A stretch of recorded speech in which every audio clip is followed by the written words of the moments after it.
Hi hello ಎಲ್ಲರಿಗೂ ನಮಸ್ಕಾರ. ಎಲ್ಲರೂ ಹೇಗಿದ್ದೀರಾ? ನೀವೆಲ್ಲರೂ ತುಂಬಾ ಚೆನ್ನಾಗಿದ್ದೀರಾ ಅಂತ ಅಂದ್ಕೊಳ್ತಾ ಇದ್ದೀನಿ.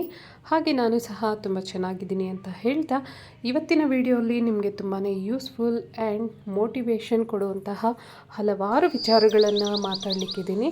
ಈ ವಿಚಾರಗಳು ನನಗೆ ತುಂಬಾ ಹೆಲ್ಪ್ ಆಗಿದೆ, ನಿಮಗೂ ಸಹ ಫ್ಯೂಚರಲ್ಲಿ ಹೆಲ್ಪ್ ಆಗುತ್ತೆ ಅಂತ ಭಾವಿಸ್ತಾ ಈ ಒಂದು ವಿಡಿಯೋನ ಮಾಡ್ತಾಯಿದ್ದೀನಿ. ಜೀವನದಲ್ಲಿ ಅನೇಕ ಸಮಸ್ಯೆಗಳಿರುತ್ತೆ, ಅದ್ರ ಬಗ್ಗೆ ನಾವು ತುಂಬ ಯೋಚಿಸ್ತಾನೂ ಇರ್ತೀವಿ. ಬೆಳಿಗ್ಗೆ ಎದ್ದಾಗಿಂದ ರಾತ್ರಿ ಮಲಗೋವರೆಗೂ ನಮಗೆ ಹಲವಾರು ರೀತಿಯ ಯೋಚನೆಗಳು ಕಾಡ್ತಾನೆ ಇರುತ್ತೆ ಅಲ್ವಾ. ಒಮ್ಮೊಮ್ಮೆ ತುಂಬ ತಲೆನೋವುಗೀಡಾಗಿ ನಾವು ಮೆಡಿಸಿನ್ಸ್ ಅಂತ, ಅಮೃತಾಂಜನ್, ವಿಕ್ಸ್ ಅಂತ ಮೊರೆ ಹೋಗಿದ್ದು ಇದೆ. ಆದರೆ ಇನ್ನು ಮೇಲೆ ಈ ಸಮಸ್ಯೆನ ನಾವು ಪರಿಹಾರಗಳೊಂದಿಗೆ ಪರಿಷ್ಕರಿಸ್ಕೋಬಹುದು. ಸೊ ಯಾವ ರೀತಿ ಅಂತೀರಾ? ಸೊ ಓವರ್ ಥಿಂಕಿಂಗ್ನ ಸ್ಟಾಪ್ ಮಾಡೋದಕ್ಕಾಗ್ಬೋದು, ಅಥವಾ ಅತಿಯಾದ ಆಲೋಚನೆಯನ್ನು ನಾವು ಕಡಿಮೆ ಮಾಡಲಿಕ್ಕಾಗ್ಬೋದು. ಕೆಲವೊಂದು ಮೆಥಡ್ಸನ್ನು ಫಾಲೋ ಮಾಡಿದ್ರೆ ಸಾಕಾಗುತ್ತೆ. ಯಾಕೆಂದರೆ ಇದು ಮುಂದಕ್ಕೆ ನಮಗೆ ಕೆಲವೊಂದು ಅನಾರೋಗ್ಯಗಳನ್ನು ತಂದೊಡ್ಡೋದು ಬೇಡ ಅಲ್ವಾ. ಸೊ ಹಾಗಾಗಿ ಕೆಲವೊಂದು ಪರಿಷ್ಕಾರಗಳನ್ನು ಈ ವಿಡಿಯೋಲಿ ನೋಡ್ತಾ ಹೋಗೋಣ. ಅಂದಹಾಗೆ ಸಮಸ್ಯೆಗಳು ಯಾರಿಗಿರಲ್ಲ ಹೇಳಿ. ಕಡು ಬಡವನಿಂದ ಹಿಡಿದು ಅಂಬಾನಿಯಂತಹ ಧನವಂತರವರೆಗೂ ಸಮಸ್ಯೆಗಳಿದ್ದಿದ್ದೆ. ಆದರೆ ನಮ್ಮ ಜೀವನದ ಮುಂದೆ ಈ ಎಲ್ಲ ಸಮಸ್ಯೆಗಳು ಕಾಲ ಕಳೆದಂತೆ ತುಂಬಾ ಚಿಕ್ಕು ಅಂತ ಅನಿಸುತ್ತೆ, ಹಾಗೆ ಕಣ್ಮರೆ ಆಗ್ತಾ ಹೋಗುತ್ತೆ. ಸೊ ಎಲ್ಲ ಪ್ರಾಬ್ಲಮ್ಗೂ ಒಂದೊಂದು ಸೊಲ್ಯೂಷನ್ ಇದ್ದೇ ಇರುತ್ತೆ ಅಂತ ಇದರ ಅರ್ಥ ಆಯಿತು. ಸೊ ಹಾಗಾಗಿ ನಾವು ಯಾವುದೇ ಒಂದು ಸಮಸ್ಯೆನ ಪರಿಹರಿಸೋಕ್ಕೆ ಆಗುತ್ತಾ ಅಂತ ಒಮ್ಮೆ ಕೂತ್ಕೊಂಡು ಯೋಚನೆ ಮಾಡೋದಾದರೆ ನಮಗೆ ಯಾವುದಾದ್ರೂ ಒಂದು ದಾರಿ ಸಿಗ್ಬೋದು ಅಲ್ವಾ. ಸೊ ಹಾಗಾಗಿ ಸಮಸ್ಯೆ ಇದೆ ಅಂದರೆ ಅದಕ್ಕೆ ಪರಿಹಾರನೂ ಇದ್ದೇ ಇರುತ್ತೆ. ನಿಮ್ಮ ಕೈನಲ್ಲಿ ಪರಿಹಾರ ಹುಡ್ಕೋ ಶಕ್ತಿನೂ ಇರುತ್ತೆ. ಸೊ ಹಾಗಾಗಿ ಯಾವುದೇ ಪ್ರಾಬ್ಲಮನ್ನು ಸಾಲ್ವ್ ಮಾಡಲಿಕ್ಕೆ ಟ್ರೈ ಮಾಡಿ, ಅಥವಾ ಟೈಮ್ ಹೋದಂಗೆಲ್ಲ ಯಾವುದೇ ಒಂದು ಸಮಸ್ಯೆ ಅಂತಕ್ಕಂಥದ್ದು ಕಣ್ಮರೆ ಆಗ್ತಾ ಹೋಗುತ್ತೆ ಅನ್ನೋದನ್ನು ಮರೀದೆ, ಯಾವುದೇ ಒಂದು ಸಮಸ್ಯೆ ಇದೆ ಅಂತ ಹೇಳಿ ತಲೆ ಮೇಲೆ ಕೈ ಇಟ್ಕೊಂಡು ಕೂರದೆ ಅದನ್ನು ಪರಿಹರಿಸಲಿಕ್ಕೆ ಅಥವಾ ಸಮಸ್ಯೆನ ಬಗೆಹರಿಸಲಿಕ್ಕೆ ಟ್ರೈ ಮಾಡಿ. ಇದರಿಂದ ನಿಮ್ಮಲ್ಲಿರುವಂತಹ ಪ್ರಾಬ್ಲಮ್ ಸಾಲ್ವಿಂಗ್ ಕೆಪಾಸಿಟಿ ಅಂತಕ್ಕಂಥದ್ದು, ಸಾಮರ್ಥ್ಯ ಅಂತಕ್ಕಂಥದ್ದು ಬೆಳೀತಾ ಹೋಗುತ್ತೆ. ಕೆಲವೊಂದು ಎಕ್ಸಾಂಪಲ್ಸ್ ಹೇಳೋದಾದರೆ, ಸಾಮಾನ್ಯವಾಗಿ ಕಾಲೇಜಲ್ಲಿ ಲೆಕ್ಚರರ್ಸ್ ಅಂತಕ್ಕಂಥವ್ರು ನಮ್ಮನ್ನು ನೋಟೆಡ್ ಮಾಡಿಬಿಟ್ರು, ಯಾವುದೋ ಕಾರಣಕ್ಕೆ ವಾರ್ನ್ ಮಾಡಿದ್ರು ಅಂತ ನಾವು ಯೋಚನೆ ಮಾಡ್ಕೊಳ್ತಾ ಕೂತ್ಕೊಂಡ್ರೆ, ಅಥವಾ ಎಕ್ಸಾಮ್ಗೆ ಪ್ರಿಪೇರ್ ಆಗದೆ ನಾವು ಭಯ ಪಡ್ತಾನೆ ಇದ್ದರೆ, ಸೊ ಏನಾಗುತ್ತೆ, ಇಂಟರ್ನಲ್ ಮಾರ್ಕ್ಸ್ ಬಗ್ಗೆ ಯೋಚನೆ ಮಾಡ್ತಾ ಇರ್ತೀವಿ. ಎಲ್ಲಿ ಇಂಟರ್ನಲ್ ಮಾರ್ಕ್ಸ್ ಕಡಿಮೆ ಆಗೋಗುತ್ತೋ, ಸೊ ನನ್ನ ಟೋಟಲ್ ಅಗ್ರಿಗೇಟಲ್ಲಿ ಕಡಿಮೆ ಬರುತ್ತೋ ಅಂತ. ಸೊ ಆ ರೀತಿ ಇಂಟರ್ನಲ್ ಮಾರ್ಕ್ಸ್ ಮೇಲೆ ಡಿಪೆಂಡ್ ಆಗೋ ಬದಲು, why don't you concentrate on external marks? ನಿಮಗೇನು ಎಕ್ಸ್ಟರ್ನಲ್ ಮಾರ್ಕ್ಸ್ ಇರುತ್ತೆ 70% ಅಷ್ಟು, ಸೊ ಅದ್ರ ಬಗ್ಗೆ ಕಾನ್ಸಂಟ್ರೇಟ್ ಮಾಡಿ ಎಫರ್ಟ್ ಹಾಕಿ ಓದೋದಕ್ಕೆ ಟ್ರೈ ಮಾಡಿ. ಸೊ ನಿಮ್ಮ ಕಂಪ್ಲೀಟ್ ಎಫರ್ಟನ್ನು ಆ ಒಂದು ಎಕ್ಸ್ಟರ್ನಲ್ ಮಾರ್ಕ್ಸ್ ಮೇಲೆ ಹಾಕೋದ್ರಿಂದ ನೀವು ಇಂಟರ್ನಲ್ ಮಾರ್ಕ್ಸ್ ಬಗ್ಗೆ ತಲೆ ಕೆಡಿಸ್ಕೊಳ್ಳೋ ಅವಶ್ಯಕತೆ ಇರೋದಿಲ್ಲ. ಸೊ ಅದು ಕಡಿಮೆ ಇದ್ರೂ ನಿಮಗೆ ಎಕ್ಸ್ಟರ್ನಲ್ ಮಾರ್ಕ್ಸ್ ಅಂತಕ್ಕಂಥದ್ದು ಒಳ್ಳೆ ಮಾರ್ಕ್ಸನ್ನು ತೆಗೆಯುವಂಥ ಕೆಪಬಿಲಿಟಿ ಅಂತಕ್ಕಂಥದ್ದು ಬೆಳೀತಾ ಹೋಗುತ್ತೆ. ಸೊ ಇದರಿಂದ ನೀವು ಯಾವುದೇ ಒಂದು ಪ್ರಾಬ್ಲಮನ್ನು ಪಾಸಿಟಿವ್ ವೇನಲ್ಲಿ ನೋಡಲಿಕ್ಕೆ ಸಾಧ್ಯ ಆಗುತ್ತೆ. ಒಂದು ವೇನಲ್ಲಿ ಒಂದು ಪ್ರಾಬ್ಲಮ್ನ ಸಾಲ್ವ್ ಮಾಡೋಕ್ಕಾಗಲ್ಲ ಅಂತ ಕೈ ಕಟ್ಕೊಂಡು ಕೂರೋ ಬದಲು, ಇನ್ನೊಂದು ವೇ ಇದೆಯಾ ಈ ಪ್ರಾಬ್ಲಮನ್ನು ಸಾಲ್ವ್ ಮಾಡಲಿಕ್ಕೆ ಅಂತ ಯೋಚನೆ ಮಾಡೋದಿದೆಯಲ್ಲ, so that is what the real maturity ಅಥವಾ ರಿಯಲ್ ಕ್ಯಾಪಬಿಲಿಟಿ ಅಂತ ಹೇಳ್ಬೋದು.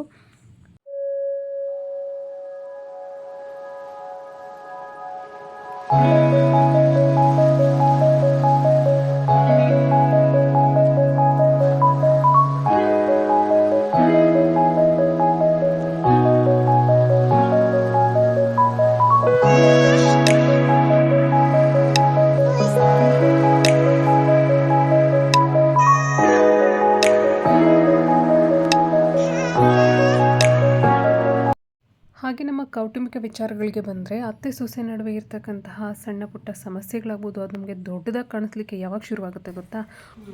ಒಬ್ರನ್ನೊಬ್ಬರು ತುಂಬಾ ಮಿಸ್ಅಂಡರ್ಸ್ಟ್ಯಾಂಡ್ ಮಾಡ್ಕೊಳ್ಳೋದ್ರಿಂದ. ಮಿಸ್ಅಂಡರ್ಸ್ಟ್ಯಾಂಡಿಂಗ್ಸ್ ಆಗಿದೆ ಅಂದರೆ ಹೋಯಿತು, ಒಂದು ಸರಿ ಹೊಡೆದ ಕನ್ನಡಿನ ನಾವು ಯಾವ ರೀತಿ ಜೋಡಿಸ್ಲಿಕ್ಕಾಗೋದಿಲ್ವೋ ಅದೇ ರೀತಿ ಮನಸ್ಸುಗಳು ಅಷ್ಟೇ. ಒಂದು ಸರಿ ಮಿಸ್ಅಂಡರ್ಸ್ಟ್ಯಾಂಡಿಂಗ್ ಅನ್ನೋದು ಕ್ರಿಯೇಟ್ ಆಯಿತು ಅಂದರೆ ಅದು ಕಂಟಿನ್ಯೂ ಆಗ್ತಾನೆ ಹೋಗುತ್ತೆ. ಸೊ ಇದರಿಂದಾಗಿ ಅನೇಕ ಫ್ಯಾಮಿಲೀಸ್ ಅಂತಕ್ಕಂಥದ್ದು ಸಫರ್ ಆಗ್ತಾ ಇರುತ್ತೆ. ಸೊ ನಾನು ಏನು ಹೇಳಲಿಕ್ಕೆ ಇಷ್ಟಪಡ್ತೀನಿ ಈ ಒಂದು ಅತ್ತೆ ಸೊಸೆ ಸಮಸ್ಯೆಗೆ ಅನ್ನೋದಾದರೆ, ನಾನು ಎಕ್ಸ್ಪೀರಿಯೆನ್ಸ್ ಮಾಡಿರ್ತಕ್ಕಂಥದ್ದು ನಿಮ್ಮ ಹತ್ರ ಶೇರ್ ಮಾಡ್ತಾ ಇದ್ದೀನಿ ಅಷ್ಟೇ. ಇದರಲ್ಲಿ ಯಾವುದೇ ಒಂದು ಪ್ರೊಫೆಷ್ನಲ್ ಅಡ್ವೈಸ್ ಅಂತಕ್ಕಂಥದ್ದಿಲ್ಲ.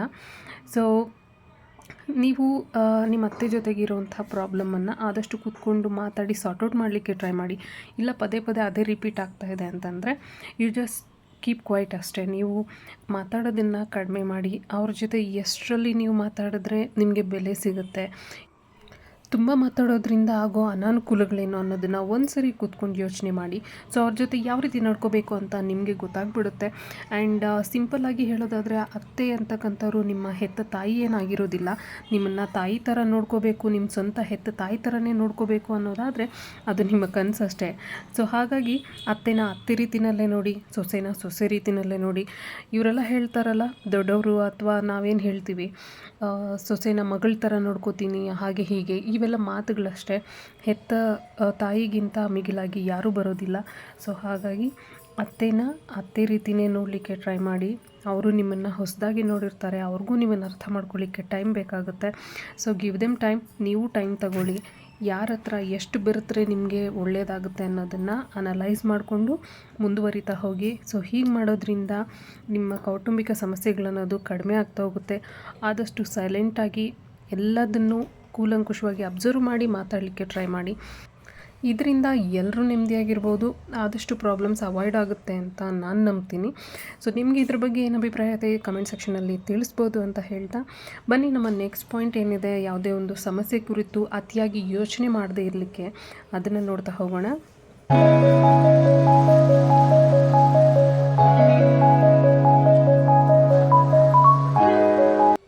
ಸೆಕೆಂಡ್ ಪಾಯಿಂಟ್ ನಾನಿಲ್ಲಿ ಡಿಸ್ಕಸ್ ಮಾಡ್ತಾ ಇರ್ತಕ್ಕಂಥದ್ದು ಹೆಲ್ದಿ ಡಿಸ್ಟ್ರಾಕ್ಷನ್ಸ್ ಅಂತಕ್ಕಂಥದ್ದು ಪ್ರತಿಯೊಬ್ಬರಿಗೂ ಇರಬೇಕಾಗುತ್ತೆ.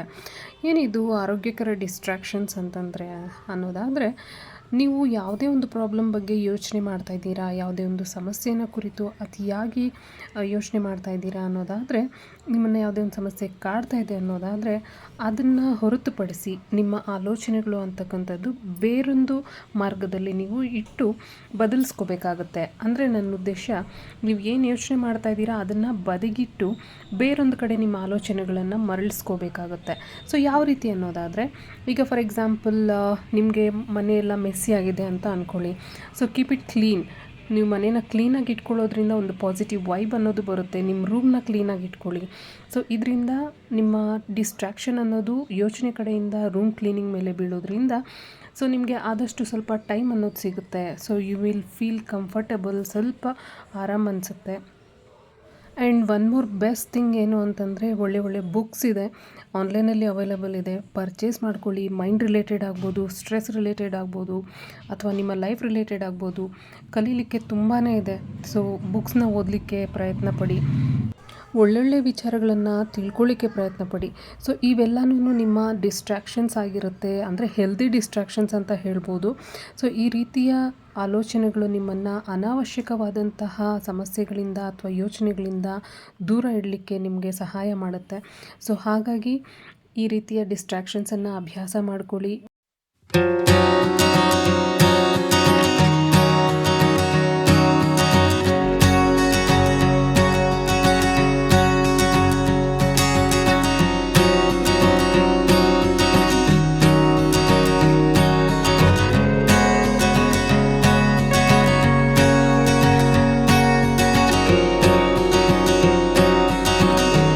ಪರಿವರ್ತನೆ ಅಂತಕ್ಕಂಥದ್ದನ್ನು ನೀವೇ ಕಂಡುಕೊಳ್ಳಿಕ್ಕೆ ಟ್ರೈ ಮಾಡಿ. ಹೊಸತನ ಅಂತಕ್ಕಂಥದ್ದು ಅಥವಾ ಮನೆಯನ್ನು ನೀಟಾಗಿ ಇಟ್ಕೊಳ್ಳೋದ್ರಿಂದ ಬರ್ತಕ್ಕಂಥ ಕ್ಲೀನ್ಲಿನೆಸ್ ಅನ್ನೋದು ನಿಮಗೆ ಒಂದು ಹೊಸ ಅನುಭೂತಿಯನ್ನು ಕೊಡುತ್ತೆ, ಹಾಗೆ ಖುಷಿ ಕೊಡುತ್ತೆ ಮನಸ್ಸಿಗೆ. ಸೊ ಈ ರೀತಿಯ ಒಳ್ಳೆ ಹವ್ಯಾಸಗಳನ್ನು ನೀವು ಬೆಳೆಸ್ಕೊಳ್ಳೋದ್ರಿಂದ ನಿಮ್ಮ ಆಲೋಚನೆಗಳಂತಕ್ಕಂಥದ್ದು ನಿಮ್ಮನ್ನು ಅತಿಯಾಗಿ ಕಾಡದೇ ಇರುತ್ತೆ. ಹಾಗೆ ಒಳ್ಳೆ ಟೈಮ್ ಅಂತಕ್ಕಂಥದ್ದನ್ನು ನೀವು ಸ್ಪೆಂಡ್ ಮಾಡ್ಬೋದು. ಹಾಗೆ ನಿಮ್ಮ ಮನಸ್ಥಿತಿಗಳನ್ನು ಚೇಂಜ್ ಮಾಡ್ಕೊಳ್ಳೋಕ್ಕೋಸ್ಕರ ಒಳ್ಳೆಯ ಆಹ್ಲಾದಕರವಾದಂಥ ವಾತಾವರಣವನ್ನು ನಿಮ್ಮ ಸುತ್ತಮುತ್ತ ನೀವು ಇಟ್ಕೋಬೇಕಾಗುತ್ತೆ. ಅದರಲ್ಲಿ ದಿ ಬೆಸ್ಟ್ ಅಂತಂದರೆ ಪ್ಲ್ಯಾಂಟೇಷನನ್ನು, ಅಂದರೆ ಗಿಡಗಳನ್ನು ನೀವು ಬೆಳೆಸೋದನ್ನು ಅಭ್ಯಾಸ ಮಾಡ್ಕೊಳ್ಳಿ. ಈ ಒಂದು ಹಸಿರು ಅಂತಕ್ಕಂಥದ್ದು ನಮ್ಮ ಸುತ್ತಮುತ್ತ ಇದ್ದರೆ ಒಳ್ಳೆ ಪಾಸಿಟಿವಿಟಿ ಅಂತಕ್ಕಂಥದ್ದು ನಮ್ಮ ಮೈಂಡಲ್ಲಿ ಬರ್ತಾ ಹೋಗುತ್ತೆ. ಹಾಗೆ ನಿಮ್ಮ ಫ್ರೆಂಡ್ಸ್ ಜೊತೆಗೆ ಸೋಷಿಯಲ್ ಆಗಿರಿ. ನಿಮ್ಮ ಆಸೆಗಳು, ಅಭಿಪ್ರಾಯಗಳು, ಅನಿಸಿಕೆಗಳೇನೇನಿರುತ್ತೆ ಅವುಗಳನ್ನು ಅವ್ರ ಜೊತೆ ಹಂಚ್ಕೊಳ್ಳಿಕ್ಕೆ ಟ್ರೈ ಮಾಡಿ, ಮಾತಾಡಿ. ಆ್ಯಂಡ್ ಯಾವಾಗಾದರೂ ಹೊರಗಡೆ ಹೋಗಿ ಬನ್ನಿ, ಒಂದು ಸಣ್ಣ ಟ್ರಿಪ್ ಅಂತಕ್ಕಂಥದ್ದನ್ನು ಮಾಡ್ಕೊಂಡು ಬನ್ನಿ. ಮೈಂಡಿಗೆ ರಿಫ್ರೆಶ್ಮೆಂಟ್ ಅಂತಕ್ಕಂಥದ್ದು ಸಿಗುತ್ತೆ. ಸೊ ಹೀಗೆಲ್ಲ ಮಾಡೋದ್ರಿಂದ ನಿಮ್ಮ ಮೈಂಡನ್ನು ನೀವು ಡಿಸ್ಟ್ರ್ಯಾಕ್ಟ್ ಮಾಡ್ಕೋಬೋದು, ಅನೇಕ ಆಲೋಚನೆಗಳಿಂದ ನಿಮ್ಮನ್ನು ನೀವು ದೂರ ಇಟ್ಕೋಬೋದು.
ಪಾಯಿಂಟ್ ಬಗ್ಗೆ ಹೇಳೋದಾದರೆ ಮೆಡಿಟೇಷನ್, ಧ್ಯಾನ ಮಾಡೋದು ಅನ್ನೋದು ನಮ್ಮ ಒಂದು ದೈಹಿಕ ಮತ್ತು ಮಾನಸಿಕ ಒಂದು ಆರೋಗ್ಯಕ್ಕೆ ತುಂಬಾ ಒಳ್ಳೆಯದು.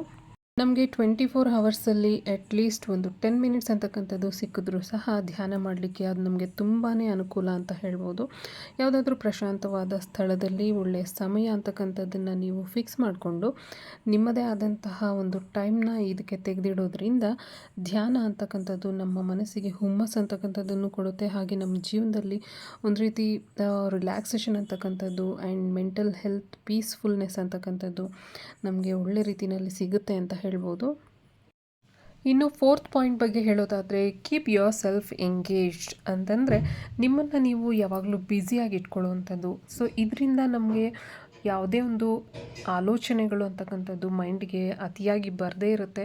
ನಾವು ಬ್ಯುಸಿ ಇರೋದ್ರಿಂದ ನಮ್ಮ ಫೋಕಸ್ ಅಂತಕ್ಕಂಥದ್ದು ನಾವು ಮಾಡ್ತಾ ಇರೋ ಕೆಲಸದ ಮೇಲೆ ಇರುತ್ತೆ. ಸೊ ಹಾಗಾಗಿ ಮ್ಯಾಕ್ಸಿಮಮ್ ನಾವು ಒಂಟಿ ಇದ್ದಾಗ ಇಂತಹ ಸಮಯದಲ್ಲಿ ನಾವು ನಮ್ಮನ್ನು ಇತರೆ ಆ್ಯಕ್ಟಿವಿಟೀಸಲ್ಲಿ ತೊಡಗಿಸ್ಕೋಬೇಕಾಗುತ್ತೆ. ಸೊ ಮನೆಯ ಕೆಲಸ ಕಾರ್ಯಗಳಾಗ್ಬೋದು, ಹೊಸ ಹೊಸ ಆ್ಯಕ್ಟಿವಿಟೀಸ್ನ ನಾವು ಮಾಡ್ತಕ್ಕಂಥದ್ದಾಗ್ಬೋದು, ಹಾಗೆ ಮನೆಯಲ್ಲಿ ಕಿಡ್ಸ್ ಇದ್ದರೆ ಅವ್ರ ಜೊತೆ ಟೈಮನ್ನು ಸ್ಪೆಂಡ್ ಮಾಡುವಂಥದ್ದಾಗ್ಬೋದು. ಮಕ್ಕಳ ಜೊತೆ ನಾವು ಮಕ್ಕಳಾಗಿರೋದ್ರಿಂದ ಅನೇಕ ಆಲೋಚನೆಗಳಿಂದ ನಾವು ದೂರ ಇರ್ಬೋದು. ಹಾಗೆ ಒಂದು ರೀತಿ ಎಂಟರ್ಟೈನ್ಮೆಂಟ್ ಪರ್ಪಸ್ ಆಗಿ ನಾವು ಸೋಷಿಯಲ್ ಮೀಡಿಯಾವನ್ನು ಯೂಸ್ ಮಾಡ್ಕೊಳ್ತಕ್ಕಂಥದ್ದಾಗ್ಬೋದು, ಟಿ ವಿಯನ್ನು ನೋಡಿ, ಮೂವೀಸನ್ನು ನೋಡಿ, ಫ್ರೆಂಡ್ಸ್ ಜೊತೆ ನಿಮ್ಮ ಟೈಮನ್ನು ಸ್ಪೆಂಡ್ ಮಾಡಿ. ಸೊ ಹಾಗೆ ಆದಷ್ಟು ಎಂಗೇಜ್ಡ್ ಆಗಿರೋದಕ್ಕೆ ನಿಮ್ಮನ್ನು ನೀವು ತೊಡಗಿಸ್ಕೊಳ್ಳೋದಕ್ಕೆ ಟ್ರೈ ಮಾಡಿ. ಈ ರೀತಿ ಮಾಡೋದ್ರಿಂದ ನಿಮಗೆ ಲೋನ್ಲಿನೆಸ್ ಅನ್ನೋದು ಇರೋದಿಲ್ಲ. ಆದಷ್ಟು ನಿಮ್ಮನ್ನು ಲೋನ್ಲಿನೆಸ್ ಅಂತಕ್ಕಂಥದ್ದು ಡಾಮಿನೇಟ್ ಮಾಡದೇ ಇರೋ ಹಾಗೆ ನೋಡ್ಕೊಳ್ಳಿ ಅಂತ ಹೇಳ್ತಾ, ಹಾಗೆ ಎಕ್ಸಸೈಸನ್ನು ಮಾಡೋದನ್ನು ಬಿಡಬೇಡಿ. ಯಾಕೆಂತಂದರೆ ಮಸಲ್ಸ್ ಸ್ಟ್ರೆಚ್ ಆದಷ್ಟು ನೀವು ಬಾಡಿಯನ್ನು ಎಷ್ಟು ಸ್ಟ್ರೆಚ್ ಮಾಡಿ ಎಕ್ಸಸೈಸನ್ನು ಮಾಡೋದನ್ನು ಕಲಿತೀರೋ ಅಷ್ಟು ನಿಮಗೆ ಒಂದು ಸ್ಟ್ರೆಸ್ ಮೂಡಿಂದ ನೀವು ಹೊರ ಉಳಿಬೋದು. ಅದೇ ರೀತಿಯಾಗಿ ಒಳ್ಳೆ ನಿದ್ರೆ ಅಂತಕ್ಕಂಥದ್ದು ನಿಮಗೆ ಬರುತ್ತೆ. ಹಾಗೆ ಆರೋಗ್ಯನೂ ಚೆನ್ನಾಗಿರುತ್ತೆ. ಹಾಗೆ ನಮ್ಮ ಎನರ್ಜಿನ ಬೂಸ್ಟ್ ಮಾಡೋಂತಹ ಒಳ್ಳೆ ಒಂದು ಅಂಶ ಅಂತಲೇ ಹೇಳ್ಬೋದು ಎಕ್ಸಸೈಸ್ ಅನ್ನೋದು. ಸೊ ಇದನ್ನು ಮಾತ್ರ ಕಂಟಿನ್ಯೂ ಮಾಡೋದನ್ನು ಬಿಡಬೇಡಿ. ಸೊ ಇವೆಲ್ಲ ಅಂಶಗಳಿಂದ ನಾವು ಅತಿಯಾದ ಆಲೋಚನೆಗಳಿಂದ ದೂರ ಇರ್ಬೋದು ಅಂತ ಹೇಳ್ತಾ, ಹಾಗೆ ನನಗೂ ಇವು ವರ್ಕೌಟ್ ಆಗಿದೆ ಅಂತಲೂ ತಿಳಿಸ್ತಾ ಈ ಒಂದು ವಿಡಿಯೋನ ಇಲ್ಲಿಗೆ ಮುಗಿಸ್ತಾ ಇದ್ದೀನಿ. ನಿಮಗೂ ಸಹ ಯಾವುದಾದ್ರೂ ಪಾಯಿಂಟ್ ರಿಲೇಟ್ ಆಯಿತು, ನೀವು ಯಾವುದಾದ್ರೂ ಈ ಎಲ್ಲ ಪಾಯಿಂಟ್ಸಲ್ಲಿ ನೀವು ಯಾವುದಾದ್ರೂ ಪಾಯಿಂಟಿಂದ ರಿಲೇಟ್ ಆಗಿದ್ದೀರಾ ಅಂತ ನೀವು ಭಾವಿಸಿದ್ರೆ ದಯವಿಟ್ಟು ಕಮೆಂಟ್ ಸೆಕ್ಷನಲ್ಲಿ ತಿಳಿಸಿ. ಯಾಕೆಂದರೆ ನಿಮ್ಮ ಅಮೂಲ್ಯವಾದಂಥ ಫೀಡ್ಬ್ಯಾಕೇ ನನಗೆ ಇನ್ನೂ ಹೆಚ್ಚು ವಿಡಿಯೋಸನ್ನು ಮಾಡಲಿಕ್ಕೆ ಮೋಟಿವೇಟ್ ಮಾಡುತ್ತೆ ಅಂತ ಹೇಳ್ತಾ, ಸೊ ಈ ವಿಡಿಯೋ ಏನಾದರೂ ನಿಮಗೆ ಇಷ್ಟ ಆಗಿದ್ದರೆ ದಯವಿಟ್ಟು ಲೈಕ್ ಮಾಡಿ, ಶೇರ್ ಮಾಡಿ. ಹಾಗೆ ಚಾನಲ್ಗೆ ಹೊಸದಾಗಿ ಏನಾದರೂ ವಿಸಿಟ್ ಮಾಡಿದರೆ ದಯವಿಟ್ಟು ಸಬ್ಸ್ಕ್ರೈಬ್ ಆಗೋದನ್ನು ಮರಿಬೇಡಿ. ಧನ್ಯವಾದಗಳು.